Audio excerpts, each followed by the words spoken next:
그를 기억하리라는 제목으로 여러분과 함께 말씀을 나누기 원합니다. 본문은 마가복음 14장 1절로 9절까지입니다. 기독교 신앙의 핵심은 예수님의 고난과 부활입니다. 지금 우리는 코로나19가 2년째 지속되면서 고난을 통과하고 있습니다. 하지만 불행하게도 믿지 않는 사람들뿐만 아니라 신자들까지 고난의 의미를 모르고 이 시기를 지나고 있습니다. 많은 이들이 고난을 빨리 비껴가는 화살로 생각하죠.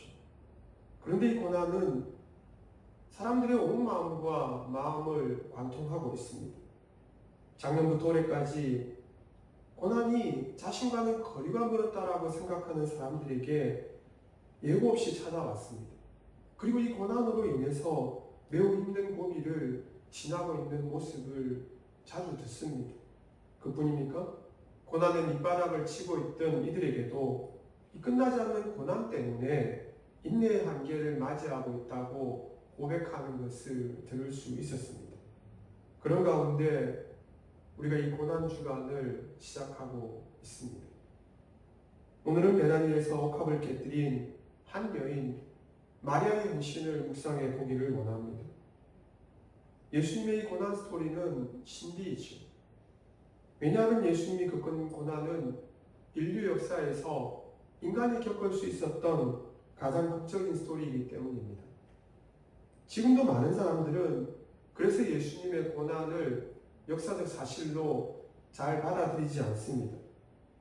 반면에 그리스도인들은 기적적으로 이 사실을 믿었습니다. 그리고 평생 제자의 삶을 살아가고 있습니다. 사람들은 쉽게 하나님의 아들 예수가 십자가를 진 사건을 받아들이지 못합니다. 왜 그럴까요? 이해할 수 없는 사건이기 때문이죠. 이 역에 나오는 십자가 사건은 마치 영화나 드라마에서나 볼 법한 이야기, 곧 현실에서 적용되지 않을 것만 같은 스토리이기 때문입니다. 예수님은 인간들이 조작한 모략을 통해서 십자가를 지셨습니다. 어처구니 없게 십자가에서 죽음을 당하셨죠. 예수님은 아무런 저항도 하지 않았습니다. 예수님은 가야바 법정에서 대제사장이 신문할 때도, 그리고 빌라도가 최종 심판을 언도할 때도 항소조차 하지 않았습니다. 너무 순순히 십자가 사건에 응하셨다는 것이죠. 무엇보다 사내들인 공회나 예루살렘 골고다 언덕에서 십자가형을 지시기 위해 오르실 때 사람들은 예수님을 보며 혀를 찼습니다. 이사야 53장 1절로 3절입니다. 우리가 전한 것을 누가 믿었느냐? 여호와의 팔이 누구에게 나타났느냐? 그는 주 앞에서 자라나기를 연한 순 같고 마른 땅에서 나온 뿌리 같아서 고운 모양도 없고 풍채도 없은즉 우리가 보기에 허무할 만한 아름다운 것이 없도다. 그는 멸시를 받아 사람에게서 버림받았으며 강고를 많이 겪었으며 질고를 아는 자라. 마치 사람들이 그에게서 얼굴을 가리는 것 같이 멸시를 당하였고 우리도 그를 귀히 여기지 아니하였도다. 유대인들은 예수님을 가까이서 보고 매우 실망하고 분개했습니다. 그들의 눈으로 볼 때, 그리고 그들이 가졌던 유대 신학의 메시아 사상으로 볼 때, 그를 분석해 보니 예수님은 메시아가 될 수 없는 사람이었습니다. 그의 직업이 천민이었습니다. 그리고 그의 출생지가 그들이 싫어하던 갈릴리 지역이었죠. 심지어 볼품없는 외모의 소유자이기도 했습니다. 유대인들은 하나님의 은혜, 공의와 사랑을 믿었지만 하나님이 어떻게 인간의 대속을 위해서 희생하는지에 대해서는 무지했던 것이죠. 그런 이유 때문에 유대인들, 특별히 이 사내들인 공회에 모여있던 대제사장 무리들은 예수님의 처형 재판을 신속히 마감하려고 했습니다. 유월절을 지키기 위해서 신속히 처리할 부분이 있었습니다. 또한 예수가 메시아라는 주장을 도저히 참을 수 없었던 것이지. 그들이 그토록 체포하고자 했던 예수를 실제로 대면에서 보니 매우 실망했기 때문이죠. 유대인들은 나사렛 예수를 메시아로 믿지 않았습니다. 그런 싸늘한 분위기 속에서 그런데도 제자들은 3년 내내 예수님을 추종했던 것이죠.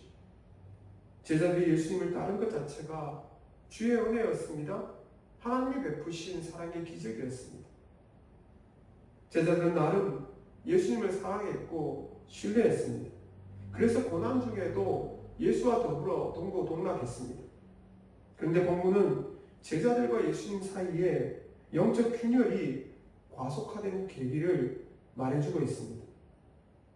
이 본문에 대해서 마가와 요한이 시점을 달리해서 기록하고 있습니다. 그것은 아마도 갈릴리 지역과 예루살렘에서 지내던 6월절에 날짜가 달랐기 때문입니다. 유대력과 태양력 사이의 계산법이 달랐기 때문이죠. 또한 기억의 오류가 있었다라고 생각해도 좋을 듯합니다. 그럼에도 우리가 집중해야 할 것은 두 인물입니다. 그 인물은 가룟 유다와 마리아입니다. 그리고 특별히 마리아라는 여인이 예수님께 드린 헌신 때문에 예수님과 제자들 사이에 시각차가 현격하게 났다는 것을 이 장면 속에서 발견할 수 있습니다. 그리고 이 마리아의 헌신을 무척 싫어했던 한 사람, 가룟 유다에 대해서 먼저 우리는 생각해 보려고 합니다. 그는 배신의 아이콘으로 불리고 있죠. 예수님이 예루살렘 입성 전후에 4번씩이나 제자들에게 당신이 십자가에서 죽으실 것이라고 말씀하셨습니다. 하지만 제자들은 예수님이 십자가 죽임을 당할 것이라고는 전혀 믿지 않았습니다. 유대인들이 공개적으로 예수님을 추격했지만 쉽게 예수님을 체포하지 못한 과정들을 수차례 보았기 때문이죠. 하지만 유독 한 사람, 가룟 유다는 예수님의 죽음 예고에 대해서 민감하게 반응했습니다. 예수님도 그 사실, 당신이 어떻게 십자가 형을 지시기 전에 체포될 것인지 구체적인 과정을 알고 계셨죠. 요한복음 18장 4절에 이렇게 기록하고 있습니다. 예수께서 그 당할 일을 다 아시고라고요. 예수님이 어떻게 십자가형을 당하실지 잘 아셨습니다. 예수님은 구약을 성취하시고 심지어 구약의 한 부분도 빠짐없이 또는 변경하지 않고 성경 말씀을 성취하기 위해서 순종하셨습니다. 구약은 예수님이 은 30세겔에 팔릴 것이라고 예언하고 있지요. 하지만 예수님이 구체적으로 누구에 의해서 잡힐 것인지에 대해서는 명시하고 있지는 않습니다. 가룟 유다는 예수님의 죽음 예고를 들으며 분명 갈등했을 것입니다. 왜냐하면 그는 예수님이 정치적 메시아로 등극하신다라고 철석까지 믿고 있었기 때문입니다. 그리고 로마 제국의 압제에서 예수님이 구원자로 통치하시길 매우 기대했습니다. 여기까지만 보면 가룟 유다는 그저 정치적 야망, 정치에 관심 있는 인물로만 인식할 수 있습니다. 그러나 가룟 유다는 예수님이 왕이 되실 때 또 다른 보상을 기대하고 있었습니다. 그는 돈을 좋아했습니다. 심지어 공금을 횡령하기도 했습니다. 예수님은 가룟 유다의 이 불의한 마음과 행동을 알고 지적하셨죠. 요한복음 12장 6절입니다. 이렇게 말하는 가난한 이들을 생각함이 아니요 그는 도둑이라 돈괴를 맞고 극이 넘는 것을 훔쳐가미라다. 예수님은 가룟 유다에게 회개의 기회를 많이 주셨습니다. 예수님은 처음부터 가룟 유다를 향해서 배신자 프레임을 씌우지도 않았습니다. 그리고 그를 차별 대우하거나 그에게 질타하지도 않았습니다. 예수님은 제자들의 재정을 맡길 정도로 가룟 유다를 신뢰했고 사랑했습니다. 그가 배신자의 길을 갈 것을 너무 잘 아셨기 때문에 그에게 막중한 임무를 주고 위로하려고 했던 것도 아닙니다. 하나님의 구원 드라마에는 배신자 역할이 꼭 필요했습니다. 그러나 가룟 유다가 그 사람이어야만 혁명가에 대해서 하나님의 성품과 위반한다는 것을, 위배된다는 것을 기억할 필요가 있습니다. 가룟 유다는 예수님이 공생의 기간 내내 보여주셨던 하나님의 사랑, 성품, 그리고 은혜의 기적들을 그는 제자로서 맛보았습니다. 그런데도 그의 마음이 어떻게 보면 예수님께서 십자가를 지시기 직전에 변하게 되었던, 아니 확정되게 되었던 것이지. 그럼 그런 마음이 유독 가룟 유다에게만 있었던 것일까요? 마리아의 헌신을 보고 어떻게 저럴 수 있냐라고 분개하는 마음이 유다에게만 있었을까요? 제자들에게도 있었을 것이고 지금을 사는 우리에게도 있을 수 있습니다. 저와 여러분도 수시로 얼마나 자주 하나님의 마음과 뜻에 반하는 생각, 행동, 말을 쏟아내고 있습니까? 너무 자주 우리는 하나님의 뜻에 반하게 살아가고 있습니다. 우리의 욕심, 우리의 이기심, 우리의 탐심을 저지하지 못하죠. 자주 죄의 종이 되는 모습을 우리는 자주 목격합니다. 가룟 유다는 우리의 좌상입니다. 만약 우리도 가룟 유다처럼 주님이 인내하시며 건네시는 회개의 손길을 거부한다면 쉽게 가룟 유다처럼 될 수 있는 존재들입니다. 두 번째 살펴볼 인물은 마리아입니다. 예수님은 그녀를 향해서 주의 복음이 전파될 때에 기념하라고 말씀하셨습니다. 마가복음 14장 1절로 3절 한번 읽겠습니다. 이틀이 지나면 유월절과 무교절이라 대제사장들과 서기관들이 예수를 흉계로 잡아 죽일 방도를 구하며 이르되 밀란이 날까 하노니 명절에는 하지 말자 하더라. 예수께서 베다니 나병 환자 시몬의 집에서 식사하실 때에 한 여자가 매우 값진 향유 곧 순전한 나드 한 옥합을 가지고 와서 그 옥합을 깨뜨려 예수의 머리에 부으니. 본문은 예수님께서 가룟 유다에게 회개할 시간을 충분히 주셨다는 것을 보여주고 있는 대표적인 스토리입니다. 예수님은 예루살렘에 입성하시고 성경을 성취하시기 위해서 성전과 회당에서 여러 차례 정화 사건을 펼치셨습니다. 다소 과격한 메시지도 선포하셨죠. 유대인들은 예수님의 메시지에 치를 들며 체포하고자 혈안이었습니다. 그런데도 그들은 두려워서 감히 예수님을 현행범으로 체포하지 못했습니다. 예수님은 예루살렘에 거할 수 없었기에 베다니 마을에서 제자들과 체류하셨습니다. 그곳이 안전한 곳이었기 때문이죠. 예수님은 겸손의 왕으로 변장하시기 위해서 베다니 나병 환자 시몬의 집에서 일부러 머무신 게 아닙니다. 그곳에 있는 것이 안전했고, 그리고 그 누구보다 시몬을 사랑해서 그와 함께 마지막 시간을 보내려고 했던 것이죠. 그리고 베다니에는 시몬뿐만 아니라 예수님이 사랑했던 제자들, 그리고 제자들을 환대했던 이들이 많았기 때문이기도 했습니다. 기쁜 마음으로 예수님은 시몬의 집에서 머무셨습니다. 예수님은 이 땅에 오실 때는 말구유에서도, 그리고 인생의 마지막을 보내는 시간들 중에 특별히 나병 환자 시몬의 집에서도 평안하게 지내시려고 했습니다. 근데 예수님이 기대하지 않았던 환대를 받게 됩니다. 마가는 예수님이 머무신 장소를 시몬의 집이라고 말하지요. 반면에 사도 요한은 예수님이 마르다와 마리아의 환대를 받았다라고 말하고 있습니다. 기록하고 있습니다. 예수님은 죽은 나사로를 다시 살리시고 부활의 예표를 보여주셨습니다. 죽은 나사로를 살리신 것처럼 예수님도 부활하시고 죽은 나사로는 또다시 죽지만 예수님은 영원히 사신다는 그 그림을 보여주셨던 것이지.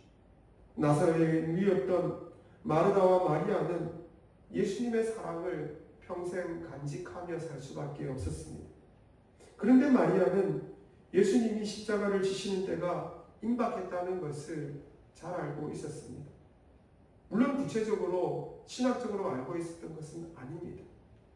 그럼에도 어떻게든 이 마리아는 예수님께 고마움의 표시를 하고 싶었지. 그녀가 보인 현실은 지금의 교우들이 담임 목사를 향해서 보이는 헌신과는 다릅니다. 여러분, 대형교회에서 직분 선택의 과정을 보면 매우 참담한 현실을 듣기도 합니다. 직분자들이 담임 목사에게 잘 보이는 모습과 이 마리아가 보여준 헌신은 차원이 다릅니다. 예수님은 대형교회를 다니지도 않았습니다. 마리아에게 대가로 줄 무엇이 있는 것도 아니었습니다. 마리아는 순전히 예수님을 사랑했습니다. 그리고 예수님을 경배하는 마음에서 예수님께 헌신하기를 원했던 것이죠. 믿지 않는 사람들이나 현대교회에 저항하는 신자들은 이 장면을 매우 유쾌하게 생각하지 않습니다. 받아들이지 않습니다. 마리아는 일반적인 이해를 넘어서는 행동을 했기 때문이죠. 유대사에서 주인이 손님을 받아들일 때에 반드시 행하는 예식이 있었습니다. 그것을 정결예식이라고 말합니다. 그런데 어떤 주인도 손님에게 직접 발을 씻기고 그에게 향유를 발라주는 그런 섬김을 행하지는 않았습니다. 손님의 발을 씻길 때는 마땅히 종을 시켜서 발을 씻기고 그리고 머리에 옷에 향유를 바르게 했죠. 그럼 종들은 그 일을 기뻐했을까요? 그렇지 않았습니다. 자신의 발도 아닌데 타인의 발을 씻는 것이 어찌 기쁜 일이겠습니까? 그럼에도 마리아는 자원에서 예수님을 환대하기 위해서 섬기려고 했습니다. 묵묵히 예수님과 제자들이 보는 앞에서 예수님을 향해서 발을 씻겨드리고 그에게 향유를 머리에 부어드렸던 것이죠. 그런데 제자들이 이 사실을 보고 깜짝 놀라게 됩니다. 마리아는 쉽게 볼 수 없는 명품, 곧 향유 옥합을 가져와서 예수님의 발을 씻겼기 때문입니다. 그뿐이 아닙니다. 머리에 기름을 발랐습니다. 더 나아가 그녀는 예수님의 발에 향유가 깊이 배이도록 그녀의 머릿결로 정성스레 닦아드렸습니다. 마리아는 예수님을 가까이서 뵙는 마지막 순간이라는 생각에 눈물을 흘리고 그녀의 전부를 주님께 드렸던 것이죠. 그러나 제자들은 마리아의 행동을 못마땅하게 생각했습니다. 특히 그 광경을 보고 분개한 이가 바로 가롯 유다입니다. 그는 매우 현실적인 제자였습니다. 그는 예수님이 마리아의 헌신을 거절하지 않고 받는 모습을 보며 매우 분개했습니다. 그리고 마음을 돌려 예수님을 배반하기로 결심했던 것이죠. 가롯 유다는 예수님과 동고동락하며 하나님의 은혜와 기적을 충분히 맛보았던 주의 제자입니다. 그럼에도 그는 세상에 속해 있던 사람이죠. 그는 예수의 대속보다 정치적 입장을 더욱 고수하려고 했습니다. 가롯 유다는 마리아가 예수님께 향유를 붓는 모습을 보며 매우 불쾌하게 생각했습니다. 그는 예수님의 대속사역에 대한 슬픔보다는 돈이 사라지는 절망에 대해 더욱 슬퍼하고 분개했던 것이죠. 그런데도 가롯 유다는 그의 속마음이 들키지 않도록 연기했습니다.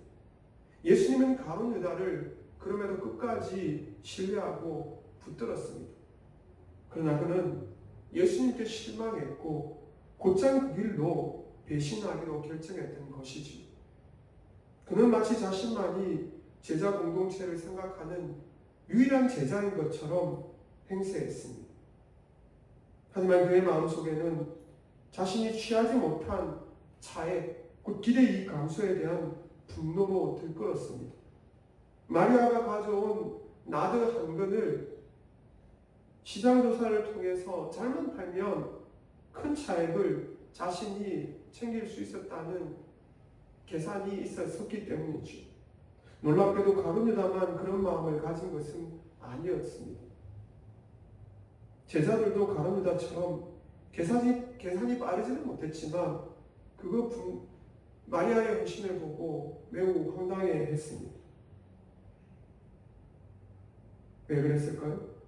그들의 눈에도 향유는 돈으로 보였기 때문입니다. 일반적인 사람들이 1년 동안 생활할 수 있는 생활비에 해당하는 거의 큰 금액을 마리아가 낭비했다라고 제자들은 생각했기 때문이죠. 거기서 끝난 것이 아닙니다. 가룟 유다는 비겁하게 마리아를 향해서 언어폭력을 행사했습니다. 그녀와 그녀의 가족들을 무시했습니다. 예수님을 향해서 직접적으로 불평할 수 없었기 때문에 연약한 여인을 향해서 함부로 자신의 감정을 쏟아내었던 것이죠. 여러분이 만약 공개적인 자리에서 사람들이 많이 있는 자리에서 여러분 자신이나 아니 더 나아가서 자녀를 향해서 비웃음을 거리를 만들고 무시하는 말을 직접 듣는다면 마음이 어떠시겠습니까? 그 경우 평생 갈 겁니다. 저도 그런 경험이 있는데 지금도 그 장면을 생생하게 기억합니다. 우리는 자주 그런 일로 인해서 인생에서 좌절하고 때로는 낙심하게 되죠. 그런데도 소망을 놓지는 말아야 할 것입니다. 마리아를 보면서 우리가 가야 할 믿음의 길을 계속 걸어가야 할 것입니다. 저 역시 마리아를 보면서 그 길을 걸어가야겠다라고 다짐했던 적이 많습니다. 가룟 유다는 마리아뿐 아니라 가족을 모욕했습니다. 그뿐일까요? 그가 정작 모독하고 싶었던 사람은 다름 아닌 예수님이었습니다. 그는 표면적으로 사업비 예산을 걱정하는 신실한 제자인 것처럼 행세했습니다. 그러나 그 진심은 딴 데 있었습니다. 가룟 유다가 섬긴 대상은 예수님이 아니라 돈이었습니다. 그렇기 때문에 가룟 유다는 예수님을 향해서 배신의 혁명을 서슴없이 쏟아내었던 것이죠. 그럼에도 불구하고 예수님께서는 배신하려는 가룟 유다를 잡기 위해 용서의 손길을 끝까지 내밀었습니다. 예수님은 자신이 모독받는 그 순간에도 사명을 기억했습니다. 예수님은 가룟 유다가 배신자의 상징이 되지 않기를 정말로 원하셨기 때문이죠. 하지만 가룟 유다는 끝끝내 예수님이 내민 사랑의 손길을 뿌리쳤습니다. 그리고 곧장 그 길로 대제사장들에게 가서 작전 모의를 했던 것이죠. 그리고는 그의 속마음, 곧 탐심과 불신과 정치적 야심의 실패가 자신에게 준 그 아쉬움, 자존심 상한 것을 만회하기 위해서 말도 되지 않는 은 30세기라는 몸값에 예수님을 넘겨주기로 결정했던 것이죠. 예수님께서는 그처럼 수모를 겪으시면서도 십자가를 지시려고 했습니다. 왕족이었지만 노예의 몸값으로 십자가를 지시려고 했던 것이죠. 예수님은 마리아가 보여준 헌신을 있는 그대로 받으시며 당신이 가야 할 길을 다시금 생각하셨습니다. 요한복음 12장 1절로 3절입니다. 유월절 엿새 전에 예수께서 베다니에 이르시니 이곳은 예수께서 죽은 자 가운데서 살리신 나사로가 있는 곳이라. 거기서 예수를 위하여 잔치할세 마르다는 일을 하고 나사로는 예수와 함께 앉은 자 중에 있더라. 마리아는 지극히 비싼 향유 곧 순전한 나드 한 근을 가져다가 예수의 발에 붓고 자기 머리틀로 그의 발을 닦으니 향유 냄새가 집에 가득하더라. 마리아는 충동적인 사람이 아니었습니다. 또한 그녀는 자신을 과시하기 위해서 돌발적인 행동도 일삼는 자매가 아니었습니다. 게다가 마리아는 부자도 아니었죠. 마리아는 낭비벽이 심한 여인도 아니었습니다. 마리아는 가족의 생계를 책임지기 위해 평생 저축했던 전 재산을 주님의 길을 예비하기 위해서 헌신했습니다. 마리아는 예수님을 따른 신실한 제자 중 한 사람이었기 때문이죠. 그 무엇보다 마리아는 예수님이 자신과 그녀의 가족, 더 나아가 수혜받고 고난받는 이웃들을 사랑하는 모습을 잘 보았습니다. 그 사랑에 늘 사랑의 빚을 지고 있다라고 생각했지. 마리아뿐 아니라 마르다는 예수님의 죽음이 임박했다는 것을 알고 자신이 할 수 있는 헌신을 주님께 해드렸습니다. 그 표현이 바로 예수님이 좋아하시던 음식을 대접해드린 일이었죠. 두 여인은 어떻게 보면 자신이 하나님 앞에 드릴 수 있는 최고의 헌신을 드렸습니다. 마리아는 예수님 임박한 십자가 사역을 완성하실 것을 믿었습니다. 그런 까닭에 마리아는 예수님에게 향유를 부으며 십자가 죽음을 찬양했습니다. 여러분, 영적 안목을 지니고 있느냐? 그렇지 않느냐가 고난의 때를 이겨내는 척도가 됩니다. 하지만 그것만으로는 부족합니다. 주님이 저와 여러분의 인생의 주인이심을 신뢰하시죠. 그것으로 끝나지 않고 근데 더 나아가 헌신하셔야 합니다. 마리아도 넉넉한 인편은 아니었습니다. 그럼에도 이 두 여인은 영원하신 세계와 하나님 나라의 왕이신 예수님께 경배하기 위해서 자신의 전부를 드렸습니다. 사랑하는 다음교회 성도 여러분, 우리가 지금 겪고 있는 이 재난은 지나갈 것입니다. 그런 다음 또 다른 예고 없는 고난들이, 재앙들이 응습할 것입니다. 저와 여러분이 상황만 본다면 절망밖에 할 수 없겠지.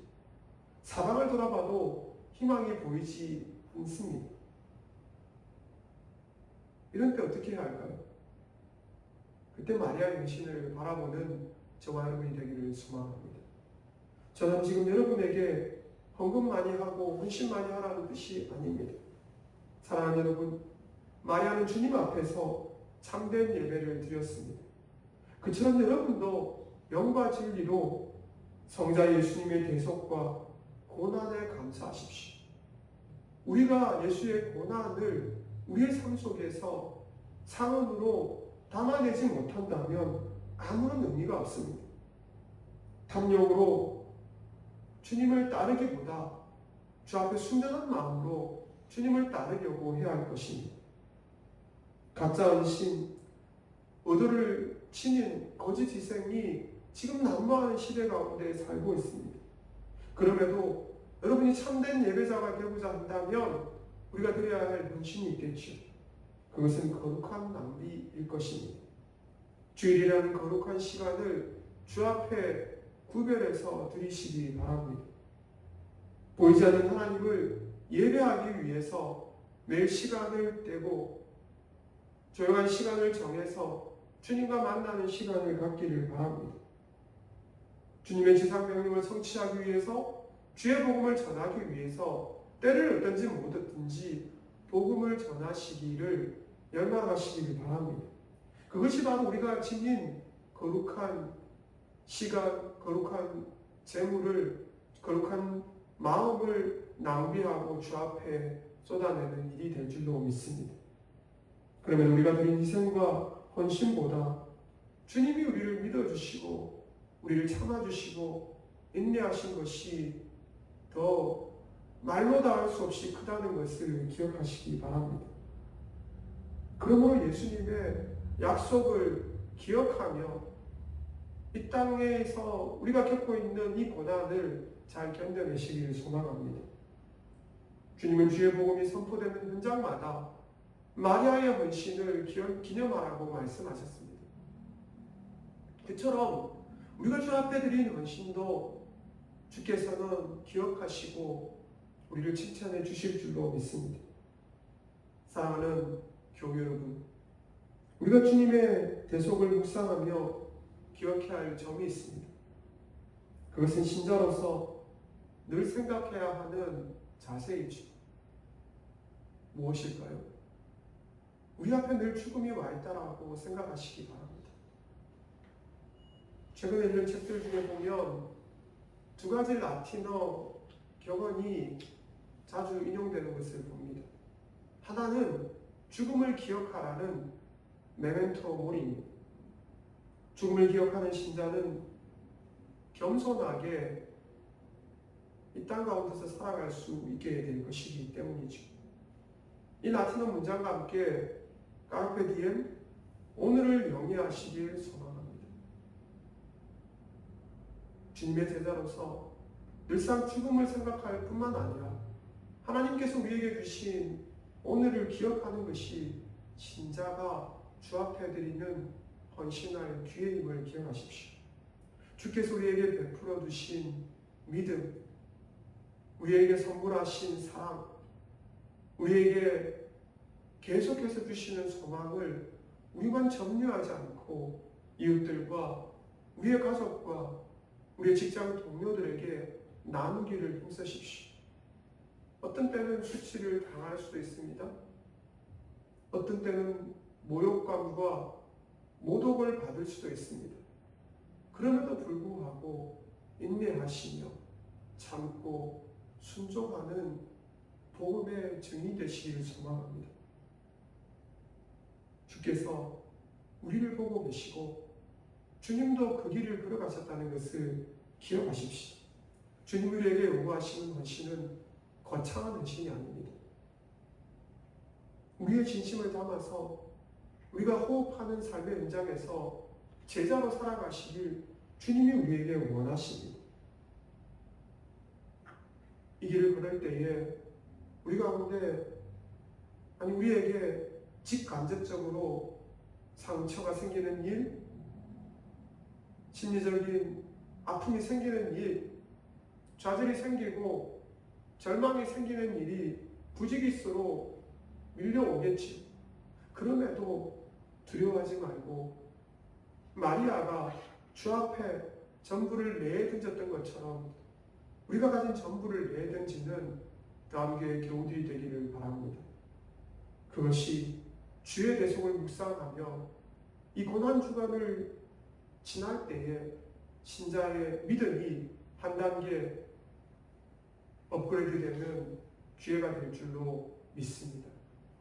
그런 헌신이 그리고 그런 묵상을 통해서 이번 한 주간 주 앞에 또 은혜와 감사를 누리시길 소망합니다.